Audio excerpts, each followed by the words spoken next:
નમસ્કાર કલમ યુદ્ધ સમાચારની સાથે હું છું આપની સાથે પાયલ બામભણિયા। તો જોઈએ આજના મહત્વના સમાચારમાં। માનની કનુભાઈ દેસાઈ નાણામંત્રી શ્રી ગયા વીકમાં અહીંયા આવ્યા હતા અને ત્યાર પહેલાં 1 વર્ષ પહેલાં મેં એક પત્ર લખ્યો હતો માનની મુખ્યમંત્રી શ્રી અને ઋષિકેશભાઈને। ત્યાર પછી જે પ્રકારે આના બાળકોના વાલીઓ એમને માનની ઋષિકેશભાઈને બધાને મળ્યા હતા અને એમનો પ્રશ્ન જે હતો એ હલ થયો હતો। ત્યારબાદ ફરીથી પાછા એ વાલીઓ મારી પાસે આવ્યા અને એમનું કહેવાનું એવું હતું કે જે ક્વિક્યુલર પ્લાન્ટ એટલે કે કાનમાં સાંભળવાનું મશીન જે બાળકો માટે એ બાળકોને જ્યારે મેન્ટેનન્સ આવે એની વોરંટી પૂરી થાય 3 વર્ષ પછી ત્યારે એના જે સ્પાર્ટ હોય બેટરી કેબલ ચાર્જ આ બધા જ પ્લાન્ટો ઉપર 18% જેટલો જીએસટી છે।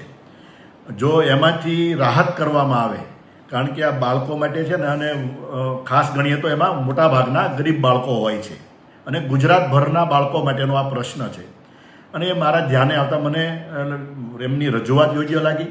એટલે માનની નાણામંત્રી જ્યારે આવ્યા ત્યારે એમને પણ મેં વાત કરી, એમને હકારાત્મક મને પ્રત્યુત્તર આપ્યો છે અને મેં પત્ર પણ લખ્યો છે, રૂબરૂ મળીને કનુભાઈને પત્ર આપ્યો છે જેથી કરીને આવનારા દિવસોમાં જલ્દીથી જલ્દી જે આના સ્પેર પાર્ટ હોય મશીનના એની ઉપરથી જીએસટી હટાવવામાં આવે અથવા તો મિનિમમ જીએસટી લગાવવામાં આવે જેથી કરીને રાજ્યના ગરીબ બાળકો અને ગરીબ વાલીઓના આશીર્વાદ મળી શકે સરકારને।